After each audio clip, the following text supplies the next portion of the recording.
Posko Grip Jaya Tangsel dihancurkan Jenderal Karyoto. Hercules gelar rapat darurat.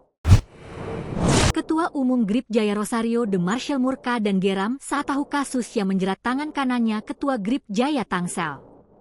Diketahui, atas perintah dari Kapolda Metro Jaya Irjen Polisi Karyoto, posko Grip diratakan petugas. Sementara Ketua Grip Tangsel MYT bersama 16 anggota dan pihak yang mengaku ahli waris dijebloskan ke sel tahanan. Hercules geram dan murka. Ia langsung menggelar rapat darurat dan memberikan peringatan keras melalui Sekjen Grip Jaya, Zulfikar. Hercules mendukung langkah pemerintah memberantas premanisme. Kepada seluruh jajaran ketua di seluruh wilayah, sampai di tingkat ranting, untuk mendata ulang anggotanya, kata Zulfikar, mengutip kanal YouTube Grip TV. Hercules juga menghubungi Jenderal Karyoto dan meminta tindak tegas anggota yang melanggar hukum dan meminta pemimpin wilayah Grip segera memecat anggotanya jika mendapatkan laporan buruk dari masyarakat.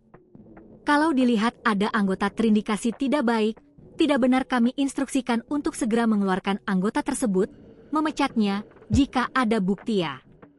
Meski belum ditangkap polisi, ujarnya. Sementara itu, Ketua Ormas Grip Tangsel MYT juga diduga positif narkoba. Terhadap Ketua Grip Jaya Tangsel yang kemarin kedapatan positif narkoba, kata Dirkrimum Polda Metro Jaya Kombes Wira Satya Triputra Senin, 26 Mei 2025. Maka selain dugaan penguasaan lahan pemerasan terhadap BMKG, polisi mengusut 2 kasus tersebut secara paralel.